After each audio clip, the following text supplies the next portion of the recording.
मतलब इस शरीर को, शरीर तो मात्र एक गाड़ी है, कार है, साधन मात्र, एक साधन मानो, बस। साधन से ज्यादा शरीर कुछ नहीं, कुछ भी नहीं है। जैसे ये चक्र होते हैं, ये चक्र तो गाड़ी, देखो ये गाड़ी है, इसमें जितने भी पावर पॉइंट है, पावर प्लग है, ये चक्रास ही है हमारे।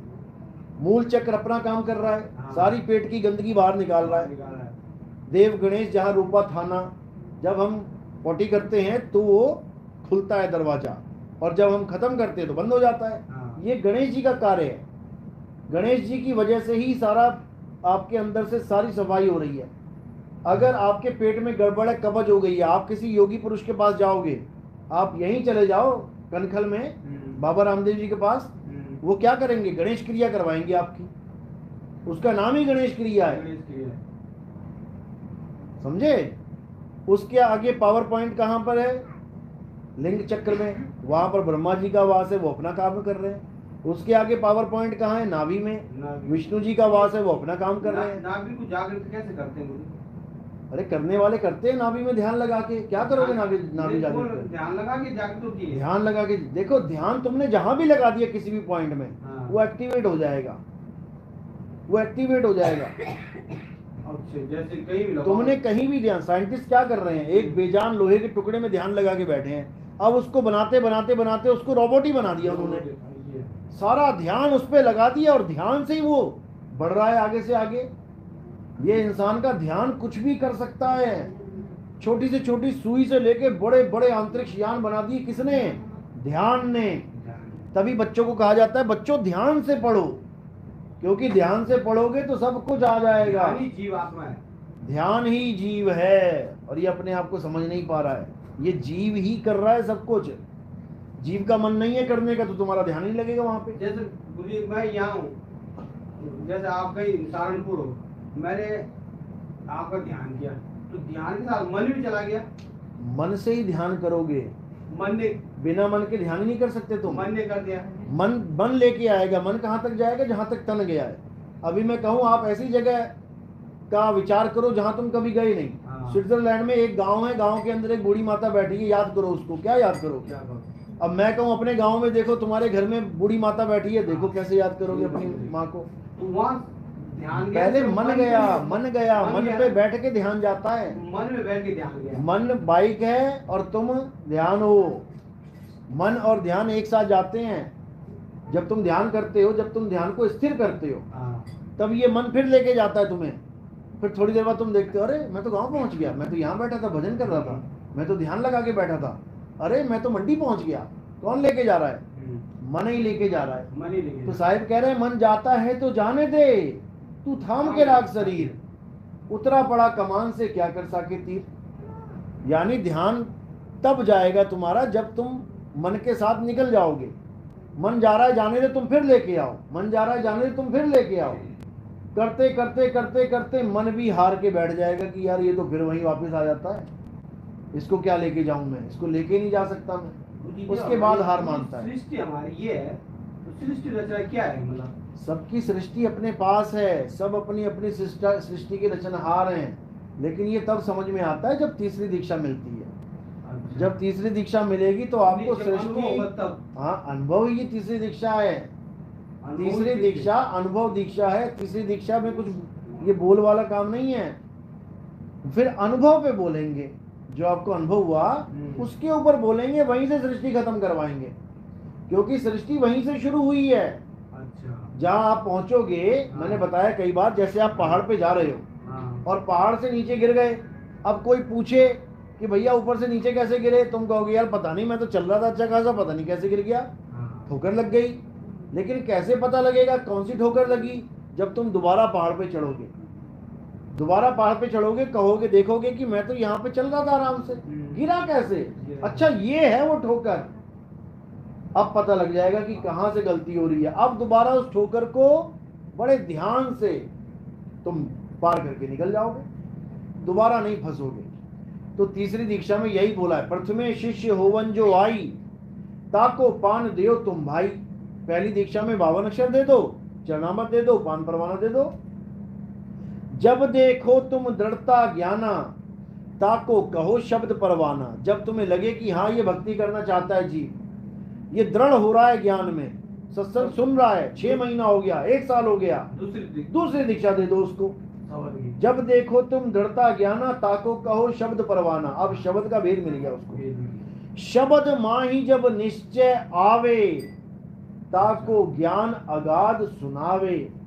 शब्द माही जब निश्चय आवे, निश्चय का मतलब होता है 100%। जैसे मैं पूछता हूं, हाँ भाई क्या निश्चय किया आपने, यानी आपके पास 2 ऑप्शन थी, उसमें से आपने एक निश्चय करनी थी। हाँ भाई क्या निश्चय किया आपने, यानी आप किस पे 100% मोहर लगा रहे हो। इसी प्रकार शब्द माही जब निश्चय आवे, यानी 100% जब वो शब्द में आके रम गया, अब उसको तीसरी दीक्षा मिलेगी। और वो तीसरी दीक्षा मिलने के बाद आपके पास सारा भेद आ जाएगा कि मैंने सृष्टि कैसे खत्म करनी है। फिर सारा क्लियर हो जाएगा ज्ञान।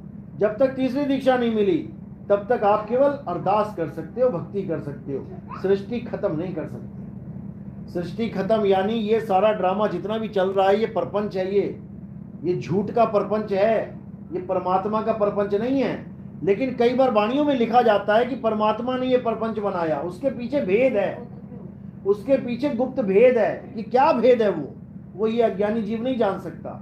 ये भेदी गुरु बताएगा आपको कि ऐसा लिखा है तो क्यों लिखा है, इसके पीछे कारण है तो क्या कारण है। नहीं तो परमात्मा को क्या पड़ी है झूठा परपंच बनाने की। परपंच तो केवल परपंची आदमी करता है, लेकिन एक आधी जगह लिखा गया है कि मालिक परमात्मा का ये परपंच है, उसके पीछे भेद है।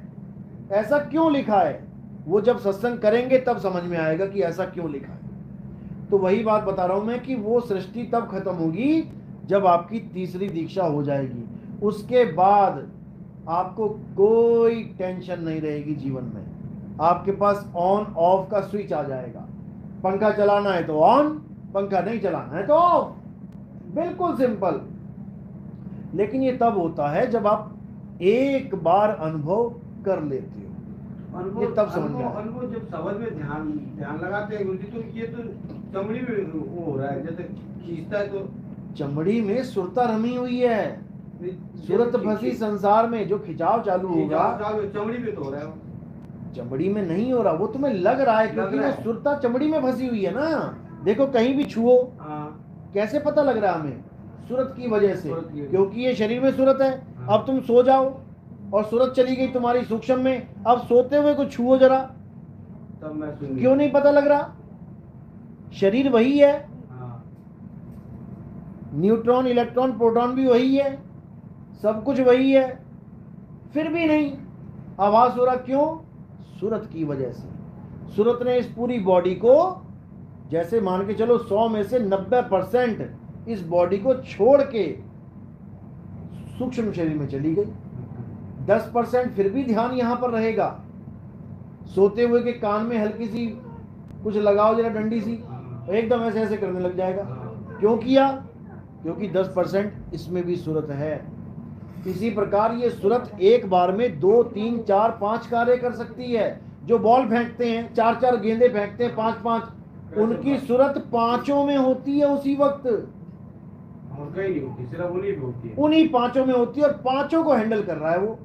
अगर उसमें से एक में भी सूरत नहीं होगी वो गिर जाएगा। तो सूरत का खेल इतना न्यारा है, निराला है, आप सोच भी नहीं सकते कि सूरत चीज क्या है। अभी लोगों को सूरत की ABCD नहीं पता। जिस दिन सूरत के बारे में पता लग गया ना, उस दिन उनको समझ में आ जाएगा कि यही है सारी फसाद की जड़। इसी को बोला है, ये भरकम शरीर यही तो उठा रही है, यही चला रही है। चींटी से लेके एक जीवाणु विषाणु से लेके व्हेल मछली तक यही दौड़ा रही है। इतनी खतरनाक चीज है, सोच भी नहीं सकते। और एक बार अगर मनुष्य चोला छोड़ के 84 में चली गई तो इसकी दुर्दशा हो जाएगी। इसलिए मैं बार बार समझाता हूं, ठीक है लोगों का ज्ञान सुनो, लेकिन अपना विवेक जगा के, बत्ती जगा के सुनो। पता लगा किसी अधूरे के चक्कर में पड़ गए तो ये जन्म चला गया हाथ से, और उसका क्या है, वो तो हंसता हुआ चला जाएगा एक दिन, दांत निकालता हुआ मर जाएगा किसी दिन किसी हॉस्पिटल में, तुम मारे जाओगे उसके चक्कर में।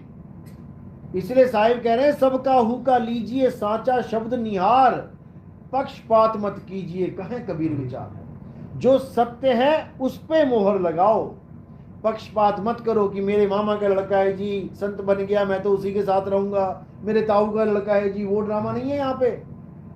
मतलब जितनी वाणी है गुरुजी ये साहिब की है, ये सब संतों की वाणियां हैं, ये मेन कबीर साहिब साहिब की वाणी है। ये सब इन्हीं के पीछे है, सभी दादू साहब ने जितनी वाणियां बोली हैं वो सब कबीर साहब की वाणियां हैं। सभी इन्हीं की। नानक साहब ने अपनी बोली, सारी वाणी कबीर साहब के अलावा कोई वाणी बोल ही नहीं सकता। कोई नहीं बोल सकता ना। उन्होंने ही सारा खेल रचा है ये सारी वाणियों का। लोगों ने उन्हीं की वाणियों को थोड़ा थोड़ा थोड़ा इधर से उधर, उधर से इधर अक्षर करके जोड़ तोड़ के अपनी बना लिया। बस अगर इस दुनिया में कोई संत है पहला तो वो कबीर साहब ही हैं। कबीर साहब से पहले कोई संत है ही नहीं। ऋषि हैं, मुनि हैं, योगी योगेश्वर हैं, जपी तपी सन्यासी हैं, लेकिन संत नहीं है। संत थे कि परमात्मा थे? संत का तो रूप धारण किया ना। संत भेष में आए साहिब, संत भेष में आए, जीव चेताने आए साहिब, जीव चेताने आए। संत का भेष लिया। धर्मदास जी ने लिखी है बात कि हाँ कि परमात्मा आए लेकिन संत भेष में आए साहिब, संत भेष में आए, जीव चेताने आए साहिब, जीव चेताने आए। तो बात ये है।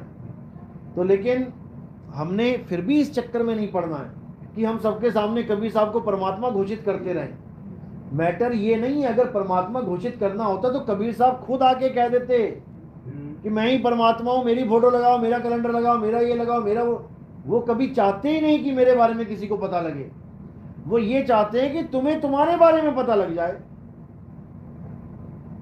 तुम्हें तुम्हारे बारे में पता लग जाए कि तुम क्या हो। अपनी जय जयकार से उनको कोई मतलब नहीं है। ये तो हम उनकी जय जयकार कर रहे हैं। वो चाहते हैं कि तुम अपने आप को, निज स्वरूप को चीन लो। 3 गुणों में जो फंस चुके हो वहां से निकल आओ। 3 गुणों की भक्ति में भूल पड़ा संसार, कहे कबीर निज नाम बिन कैसे लागे पार। निज नाम बिन, तुम अपना निज नाम जान लो। भुल्ला की जाना मैं कौन, भुल्ला अपने आप को नहीं जान पा रहा है, इसलिए भुल्ला है, भुल्ला भूला हुआ है। अब भुल्ले को भुल्ला बनाना है बस। यही नानक साहब कह रहे, कहे नानक ये तेरी वडियाई, कोई नाम न जाने मेरा। मुझे मेरा नाम बताने वाला कोई गुरु नहीं मिल रहा है। तो जब गुरु मिल जाएगा तो कहानी खुल जाएगी, समझ में आ जाएगी। तो शब्द में समाना है गुरुजी, शब्द में ही समाना है।